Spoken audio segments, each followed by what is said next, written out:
이게 어디서 경비 따위가 눈을 부라려. 내가 우리 아파트 집값 떨어뜨리는 주범인 거 몰라. 화려한 명품으로 치장한 부녀회장이 경비원의 가슴팍을 거칠게 밀칩니다. 바닥에 나뒹구는 경비원의 낡은 모자. 하지만 그 순간 수억 원대 수입차 석 대가 경비원 앞에 급브레이크를 밟으며 멈춰섭니다. 차에서 내린 정장 차림의 사내들이 경비원을 향해 일제히 고개를 숙입니다. 의원님, 여기서 대체 뭘 하고 계신 겁니까? 순식간에 하얗게 질리는 부녀회장의 얼굴. 도대체 이 낡은 제복 속 노인의 진짜 정체는 무엇일까요? 사연이 시작되기 전에 무료인 구독과 좋아요를 눌러주세요.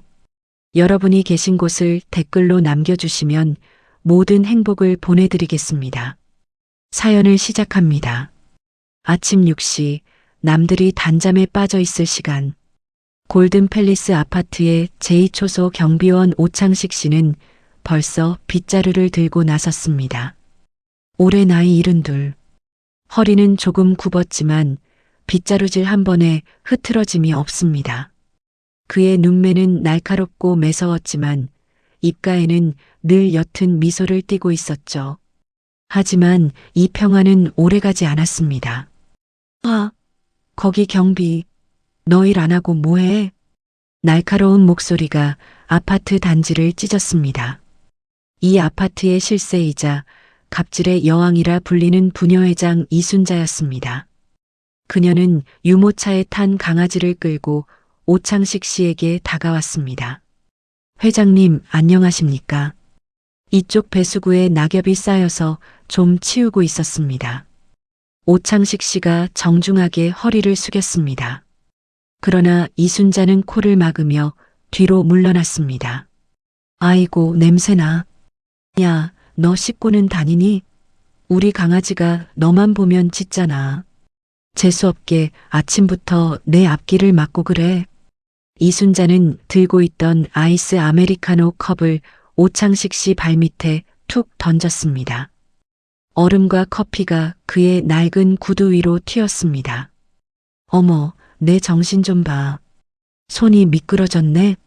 경비면 경비답게 얼른 닦아. 집값 떨어지게 구질구질하게 서 있지 말고. 오창식 씨의 눈썹이 움찔했습니다. 하지만 그는 묵묵히 허리를 숙여 커피컵을 주워 올렸습니다. 네, 회장님. 바로 치우겠습니다. 주제를 알아야지. 너 우리 아들 이번에 국회의원 비서관 된 거 알지? 내가 한마디만 하면 너 당장 잘리는 거야. 알았어?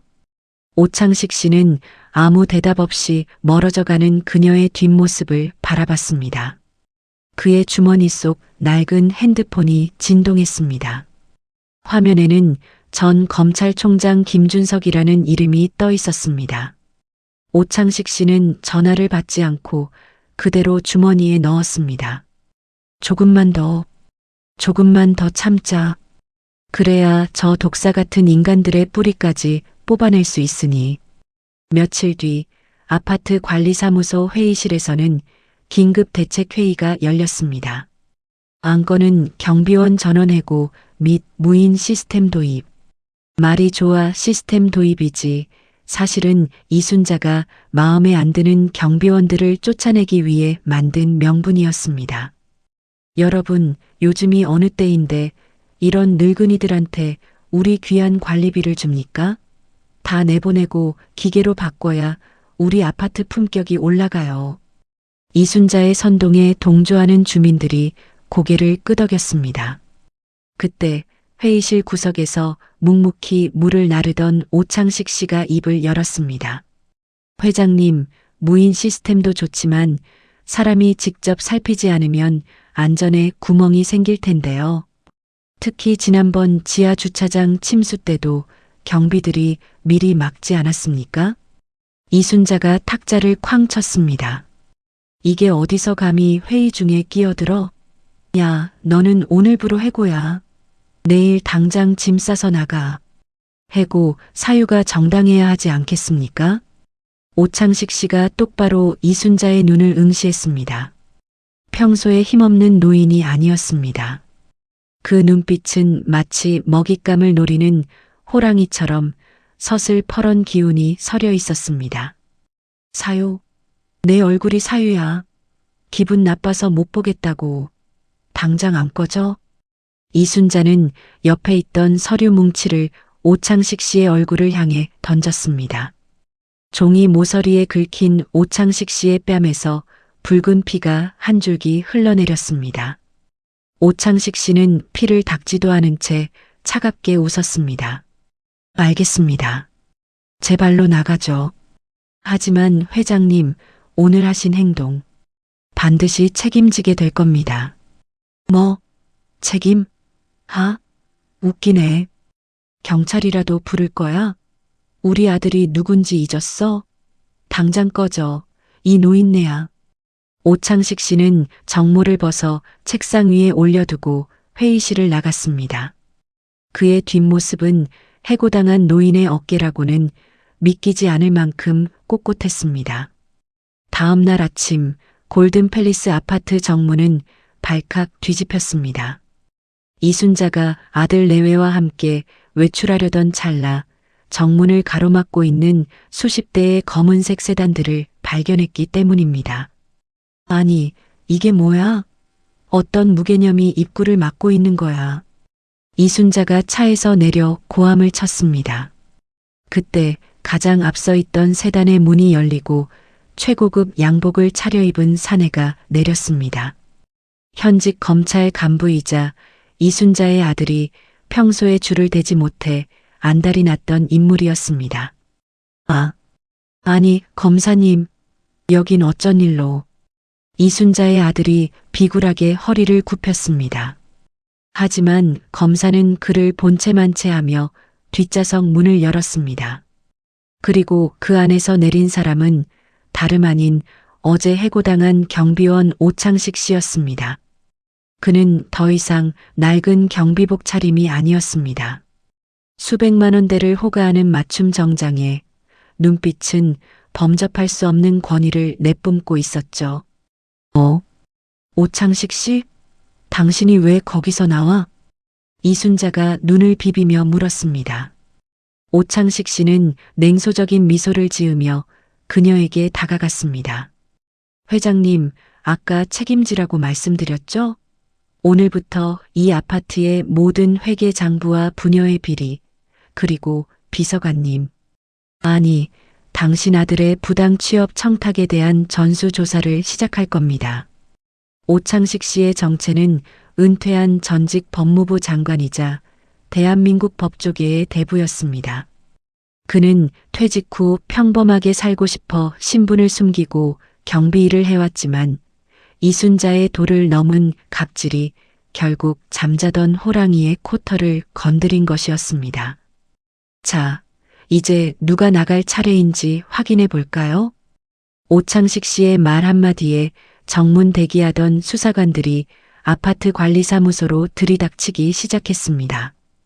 이순자의 손에 들려있던 명품 가방이 바닥으로 툭 떨어졌습니다. 경비원 할아버지의 정체가 법무부 장관이었다는 사실에 아파트는 그야말로 초토화됩니다. 하지만 이순자는 끝까지 발악하며 아들의 권력을 이용해 반격을 시도하는데 과연 오창식 씨는 이 썩은 뿌리를 어떻게 뽑아버릴까요? 어머니, 미쳤어요? 이분이 누군지 알고 뺨을 때린 거예요? 나 이제 끝났어. 우리 집안 다 망했다고. 국회의원 비서관이라며 기세등등하던 아들이 무릎을 꿇고 제 머리를 쥐어뜯으며 울부짖습니다. 이순자는 여전히 현실 부정을 하며 소리를 지르죠. 아니야. 저 영감탱이는 그냥 경비야. 내가 매일 커피 심부름 시키던 노인네라고. 그때 오창식 씨가 차갑게 은쫄입니다. 심부름 값은 이순자 씨 아드님의 구속영장으로 대신 지불해 드리지요. 골든팰리스 아파트 관리사무소는 순식간에 아수라장이 되었습니다. 오창식 씨가 데려온 수사관들은 먼지 하나 남기지 않겠다는 듯 모든 서류를 박스에 쓸어 담았습니다. 이순자는 그 광경을 보고도 여전히 정신을 못 차린 채 수사관들의 팔을 뿌리쳤습니다. 이거나, 너희들 소속이 어디야? 내가 누군지 알아? 내 아들이 지금 의원님 모시는 사람이야. 그때 저 멀리서 이순자의 아들 박 기획관이 사색이 된 얼굴로 뛰어왔습니다. 그는 오창식 씨를 보자마자 다리에 힘이 풀린 듯 그대로 바닥에 슬라이딩하며 엎드려 빌었습니다. 장관님, 오해입니다. 저희 어머니가 노망이 나셔서 제발 한 번만 자비를 베풀어 주십시오. 이순자는 눈을 의심했습니다. 금지옥엽 키워온 세상에서 가장 잘난 내 아들이 고작 경비원 발치에서 벌벌 떨고 있다니요. 아들, 너 왜 이래? 이 영감탱이가 무슨 장관이라고 그래? 어제 나한테 뺨 맞고 쫓겨난 거지 경비야. 어머니, 제발 입 좀 닥치세요. 박 기획관이 비명을 질렀습니다. 이분 법무부 장관 지내신 오창식 고문님이셔. 내가 이번에 비서관 된 것도 이분 라인 타려고 수천만 원 썼는데 어머니가 뺨을 때려요? 그것도 모자라 해고를 해. 오창식 씨는 그 광경을 무표정하게 내려다보며 주머니에서 손수건을 꺼내 뺨에 묻은 핏자국을 닦아냈습니다. 박 기획관, 자네 어머니께서 어제 그러시더군. 본인 아들이 국회의원 비서관이니 나 같은 노인네 하나 자르는 건 일도 아니라고. 그 권력이 어디서 나오나 했더니 자네가 의원실에 바친 검은 돈에서 나오는 거였나? 오창식 씨는 수사관이 건넨 서류 한 장을 이순자의 얼굴 앞에 들이밀었습니다. 그것은 아파트 장기수선 충당금 5억 원이 횡령되어 이순자의 개인 계좌로 흘러들어간 내역이었습니다. 자, 이순자 씨. 경비원들 월급 깎고 해고해서 남은 돈으로 아들 뒷바라지 하셨더군. 아파트 조경 사업 맡긴 업체도 보니까 본인 친동생 명이네. 그건 이순자의 입술이 파르르 떨리기 시작했습니다. 오창식 씨의 대화체는 칼날처럼 예리했습니다. 당신은 이 아파트를 본인 왕국이라 생각했겠지만 내가 경비복 입고 6개월간 지켜본 결과 여긴 그냥 당신이 빨아먹는 고열에 불과했어. 주민들이 무서워서 참은 게 아니라 더러워서 피한 건데 그걸 권력이라 착각한 모양이지. 오창식 씨는 고개를 돌려 아들 박 기획관을 보았습니다.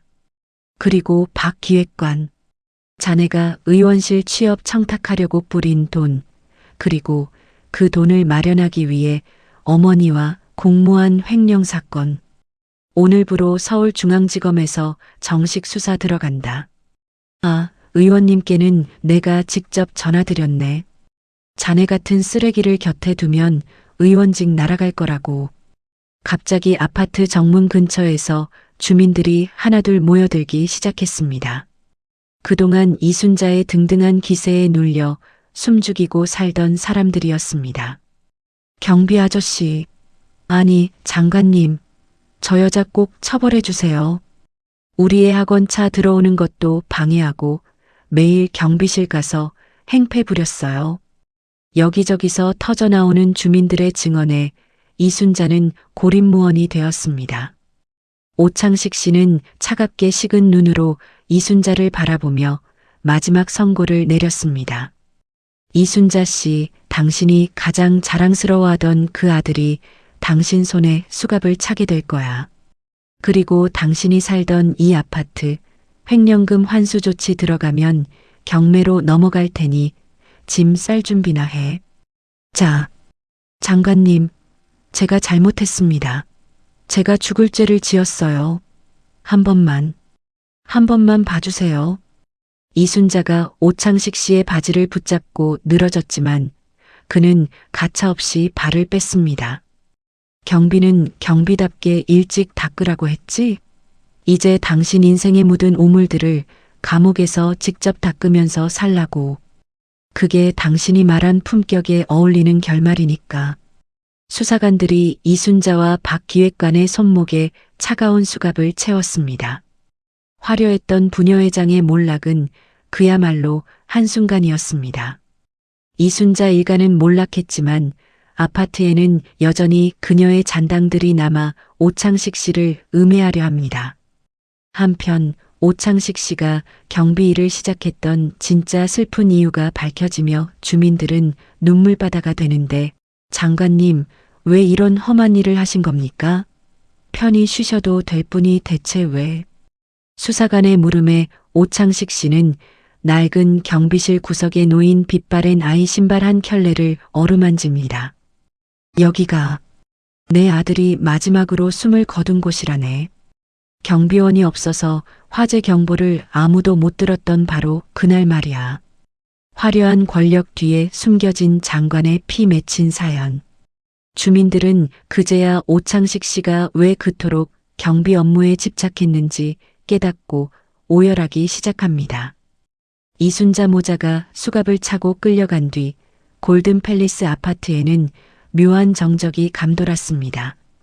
주민들은 오창식 씨를 멀찌감치 서서 경외심 섞인 눈으로 바라봤죠. 비서실장이 고급 외제차 문을 열며 말했습니다. 장관님, 이제 그만 가시죠. 본가에 사모님이 기다리고 계십니다. 하지만 오창식 씨는 대답 대신 주머니에서 낡은 열쇠 꾸러미를 꺼냈습니다. 그리고는 자신이 6개월간 묵었던 좁고 퀴퀴한 경비실 안으로 다시 발을 들였습니다. 잠시만 있게. 정리할 짐이 좀 있어서 말이야. 그를 뒤따라온 주민들과 관리소장이 조심스럽게 물었습니다. 장관님, 저희가 무지해서 그런 큰 어른을 몰라보고 결례를 범했습니다. 그런데 정말 궁금해서 그런데 왜 이런 험한 일을 자처하신 건가요? 오창식 씨는 경비실 책상 밑에서 낡은 상자 하나를 꺼냈습니다. 그 안에는 법전 대신 불에 타다 남은 어린아이의 장난감 자동차와 작은 운동화가 들어 있었습니다. 여기가 15년 전에는 골든 빌라였지. 재건축되기 전 말이야. 그의 목소리가 미세하게 떨렸습니다. 그때 난 검사장 승진을 앞두고 앞만 보고 달리는 야심가였네.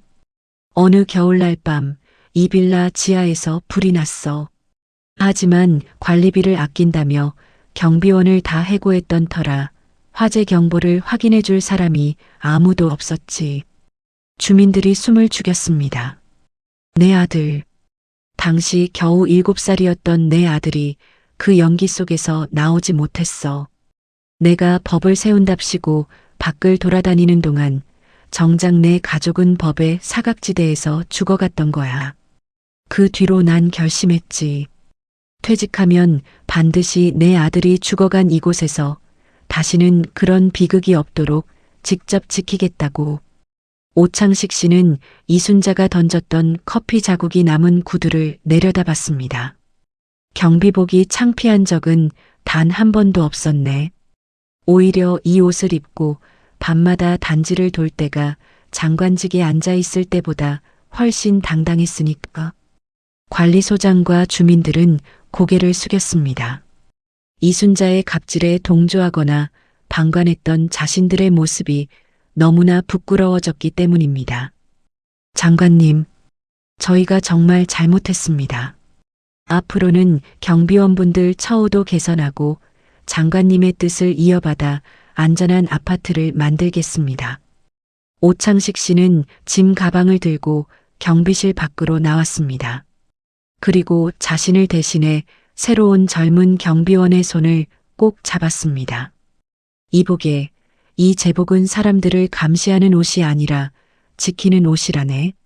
자네가 깨어 있어야 수백 가구의 생명이 편안히 잠들 수 있다는 걸 잊지 말게. 그는 마지막으로 아파트 단지 중앙에 서 있는 커다란 소나무를 올려다봤습니다. 마치 아들의 환영이 손을 흔드는 듯 했습니다. 자, 이제 진짜 퇴근해야겠군. 수십 명의 주민들이 그가 차에 타는 순간까지 90도로 허리를 숙여 경의를 표했습니다.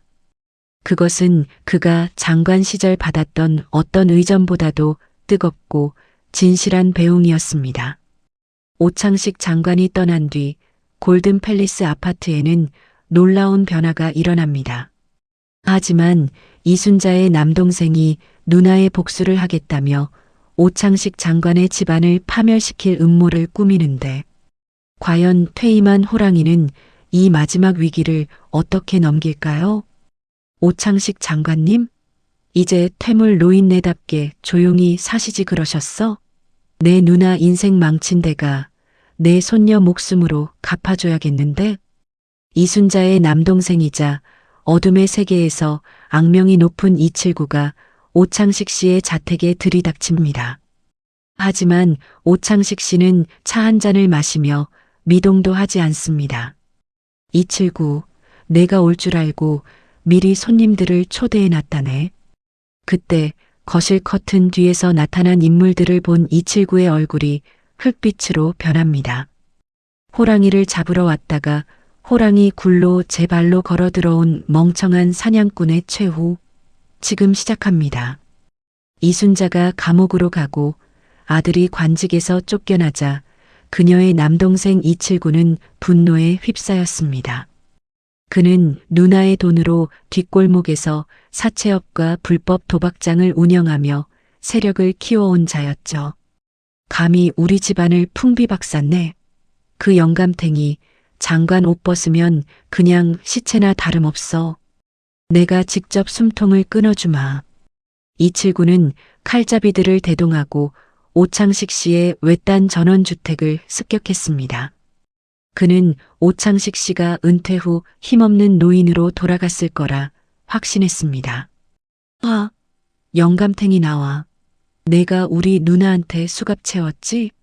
오늘은 내 손목에 수갑 대신 피칠갑을 해주마.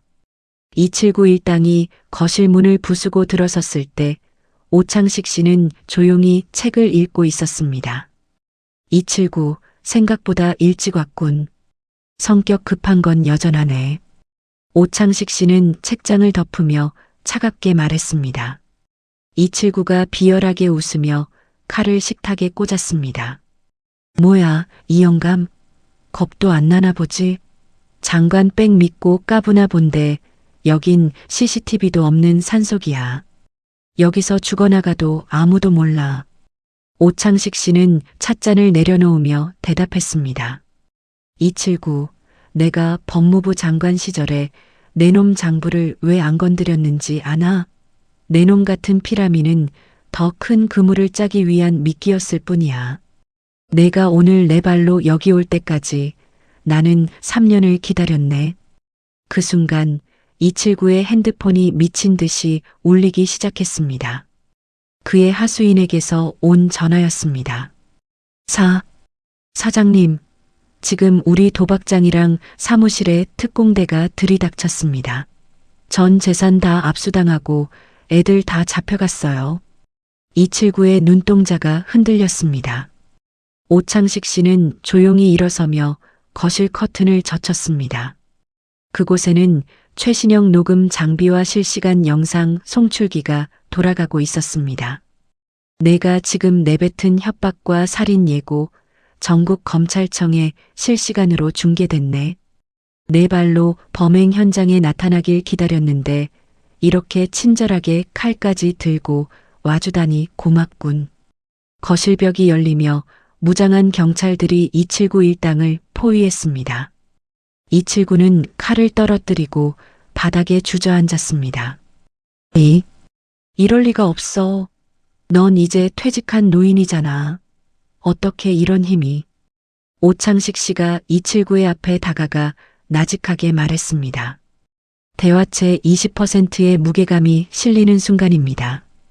279, 법은 옷을 벗는다고 사라지는 게 아니야. 정의를 지키려는 마음이 있는 한 그 힘은 영원한 법이지. 내 누나가 경비원인 나를 무시했을 때 이미 내 가문의 몰락은 시작된 거다. 279는 수갑을 차고 끌려가며 누나 이순자와 똑같은 말을 내뱉었습니다. 잘못했습니다. 제발 한 번만 살려주세요. 돈 다 드릴게요.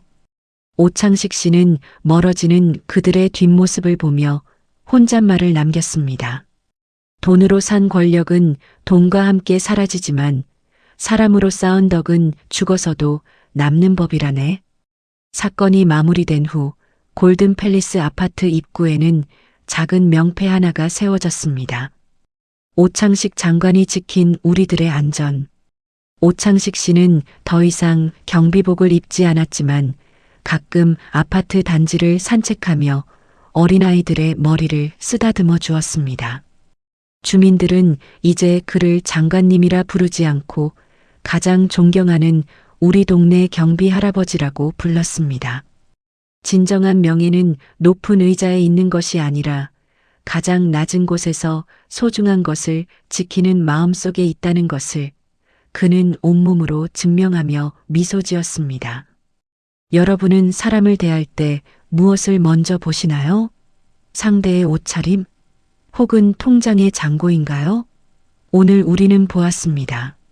낡은 경비복 속에 숨겨진 장관의 위엄보다 더 빛났던 것은 죽은 아들과의 약속을 지키기 위해 묵묵히 빗자루를 들었던 한 아버지의 진심이었습니다. 함부로 대했던 누군가가 사실은 당신을 지켜주는 수호천사일지도 모릅니다. 겉모습으로 사람을 판단하는 우를 범하지 않기를 우리 모두 박 회장과 오 장관의 사연을 통해 다시 한번 되새겨봅니다.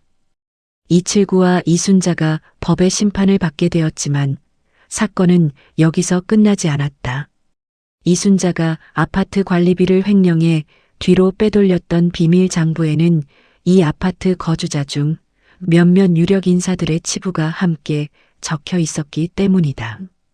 수년간 쌓인 불법의 기록들, 이름과 금액과 날짜가 빼곡히 채워진 그 장부는 단순한 회계 서류가 아니었다. 그것은 골든 팰리스라는 이름 뒤에 숨어 있던 또 다른 세계의 지도였다. 장부의 존재가 소문으로 퍼지자 자신들의 비리가 탄로날까 두려워진 일부 입주민 대표들이 오창식 장관을 몰아내기 위해 최후의 음모를 꾸미기 시작했다. 그들에게는 시간이 없었다. 검찰 수사가 이순자를 넘어 자신들에게까지 뻗어오기 전에 판을 뒤집어야 했다. 누군가 먼저 입을 열었다. 저 노인을 공격해. 지금 당장. 그들이 택한 방법은 가짜 뉴스였다. 오 장관이 경비원으로 일하며 주민들의 사생활을 불법 촬영했다는 소문이 아파트 단체 채팅방에 삽시간에 퍼져나갔다. 처음에는 몇몇 사람만이 반응했지만 자극적인 말들은 금세 불길처럼 번졌다. 여러분, 저 노인이 장관 출신인 게 뭐가 중요합니까? 경비실 CCTV로 우리 딸, 우리 마누라 훔쳐본 관음증 환자라니까요. 선동에 휘말린 일부 주민들이 오 장관의 집 앞으로 몰려들었다. 계란이 현관문에 부서졌고 욕설이 복도를 가득 채웠다. 층마다 문이 굳게 닫혔고 아무도 그 소란을 막으려 하지 않았다. 군중이란 것이 언제나 그렇듯 그들은 진실을 확인하기 전에 먼저 분노했다. 그러나 오 장관은 집 밖으로 나오지 않았다. 그는 서재에 홀로 앉아 낡은 녹음기 하나를 틀어놓았다. 오래된 테이프가 돌아가며 잡음 사이로 흘러나오는 목소리, 15년 전 세상을 떠난 아들의 웃음소리였다. 아버지, 정의는 꼭 이기는 거죠? 나중에 나도 아버지처럼 멋진 검사가 될래요. 복도에서는 여전히 고함 소리가 들려왔다. 그러나 오 장관의 귀에는 오직 그 목소리만이 들렸다. 그는 천천히 눈을 감았다가 뜨겁게 차오른 눈물을 손등으로 닦았다. 그리고 자리에서 결연히 일어섰다. 그래, 아들아. 아버지가 아직 살아있는 이유를 오늘 증명하마. 그는 서랍 깊숙이 보관해 두었던 낡은 수첩을 꺼냈다. 경비원으로 일하던 8개월 동안 손으로 직접 기록한 것들이었다. 쓰레기 분리수거를 핑계로 드나들며 목격한 것들, 밤늦게 경비실을 찾아와 이순자와 나누던 은밀한 대화들, 지하 주차장 구석에서 오간 봉투들. 오 장관은 단 한 줄도 흘려 넘기지 않고 기록해왔다. 그는 곧장 전화기를 들었다. 김비서, 그동안 모아둔 골든 팰리스 블랙리스트 전부 공개하게. 나를 공격하는 그들이 누구의 돈을 받고 움직이는지 그 뿌리까지 통째로 드러내야겠어. 전화를 끄는 그는 잠시 창밖을 바라봤다. 어둠 속에서 여전히 몇몇 사람들이 서성이고 있었다. 누군가의 지시를 받은 자들, 혹은 그 지시에 쉬이 흔들린 자들이었다. 오 장관은 그들을 향해 원망하지 않았다. 분노도 없었다. 오직 서늘한 결심만이 그의 눈빛에 남아 있었다. 다음 날 이른 아침, 아파트 엘리베이터 게시판과 지역 온라인 커뮤니티에 충격적인 문서들이 일제히 업로드되었다.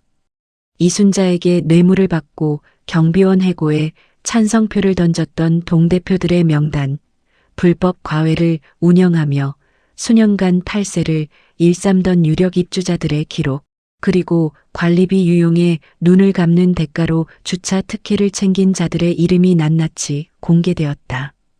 골든 팰리스가 발칵 뒤집혔다. 오 장관은 경비원으로 일하는 동안 단순히 쓰레기를 치우고 문을 열어준 것이 아니었다. 그는 이 아파트의 썩은 환부를 8개월 동안 조용히, 그러나 철저하게 기록하고 있었다. 누군가는 그를 초라한 노인으로 보았고 누군가는 귀찮은 전직 관료로 취급했다. 그러나 오창식은 경비복을 입는 순간부터 알고 있었다. 가장 낮은 곳에 서야만 보이는 것들이 있다는 것을. 그날 오후 검찰은 골든 팰리스 동대표 3명과 입주자 2명을 추가로 소환했다. 아파트 단체 채팅방은 침묵에 잠겼고 전날 밤 계란을 던졌던 이들은 슬그머니 자취를 감췄다. 오 장관은 경비실 앞 낡은 의자에 홀로 앉아 따뜻한 커피 한 잔을 마셨다. 그의 손에는 여전히 아들의 목소리가 담긴 낡은 녹음기가 들려 있었다. 정의는 언제나 늦대 결코 오지 않는 법은 없었다.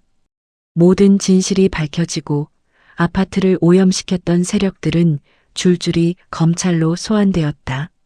수년간 골든 팰리스의 어둠 속에 뿌리를 내렸던 비리의 나무는 마침내 밑동째 뽑혔고 이제 아파트에는 오랫동안 잊고 지냈던 진정한 평화가 찾아왔다. 엘리베이터 안에서 이웃이 눈을 마주치며 인사를 나눴고 아이들이 다시 광장에서 뛰어놀기 시작했다. 골든 팰리스는 이름처럼 비로소 제 빛을 되찾고 있었다. 그리고 오창식 장관은 이제 정말로 경비직을 내려놓을 때가 되었다. 떠나기 전날 밤 그는 서랍에서 경비복을 꺼내 정성스럽게 다렸다.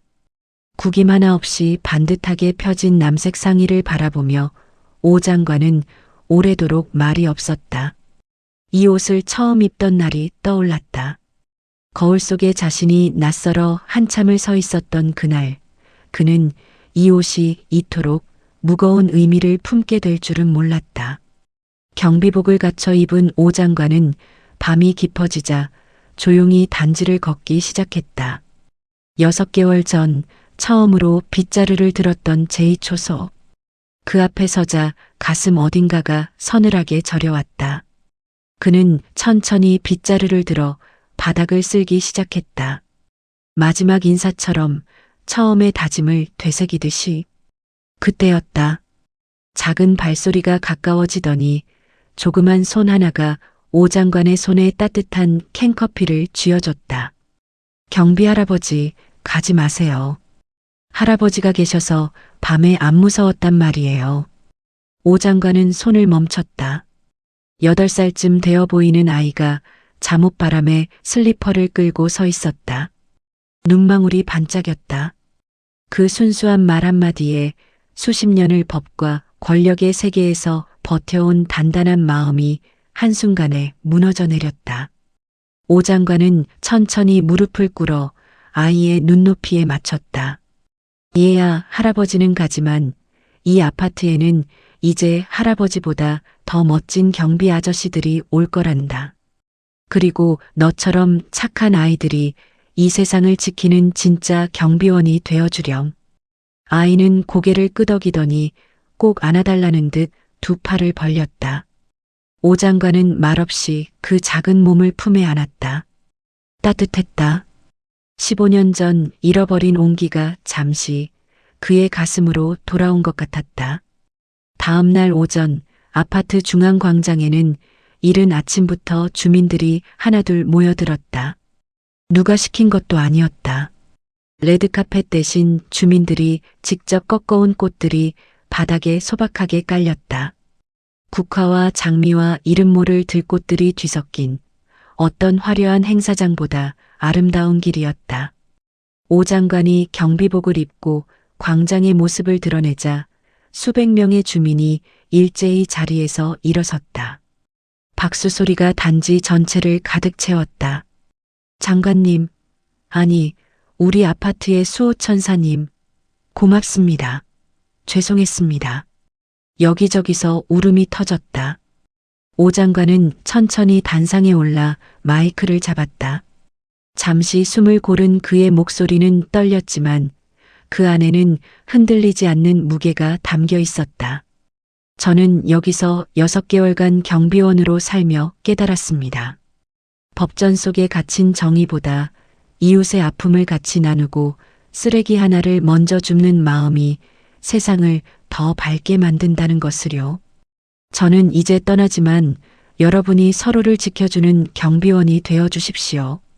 광장이 다시 한번 박수로 흔들렸다. 오 장관은 마이크를 내려놓고 경비복 상의에 달린 명찰을 조심스럽게 떼어냈다. 오창식 경비원이라고 적힌 그 작은 플라스틱 조각을 그는 두 손으로 관리소장에게 건넸다. 관리소장은 받아들며 고개를 깊이 숙였다. 말이 필요 없었다. 비서실장이 검은 승용차를 대기시켜 놓고 기다리고 있었다. 오 장관은 고개를 저었다. 그리고 평소처럼 아파트 정문을 나와 버스 정류장을 향해 걸었다. 주민들이 그 뒤를 천천히 따라 나왔다. 그가 버스에 오를 때까지 아무도 손을 내리지 않았다. 눈물을 훔치면서도 끝까지 손을 흔들었다. 버스가 출발했다. 오 장관은 창가 자리에 앉아 주머니에서 낡은 사진 한 장을 꺼냈다. 환하게 웃고 있는 어린 아들의 얼굴이었다. 아들아, 이제야 아버지 숙제를 다 끝낸 것 같구나. 이제 너 보러 가도 되겠지? 창밖으로 석양이 번지고 있었다. 골든 팰리스의 유리창들이 붉게 물들었다. 버스는 천천히 그 빛 속으로 사라졌고 경비원 오창식의 위대한 여정은 그렇게 조용히 막을 내렸다. 오늘 영상이 여러분의 가슴에 작은 울림을 주었다면 구독과 좋아요로 따뜻한 마음을 나눠주세요. 지금까지 인생사연 한 편이었습니다. 감사합니다.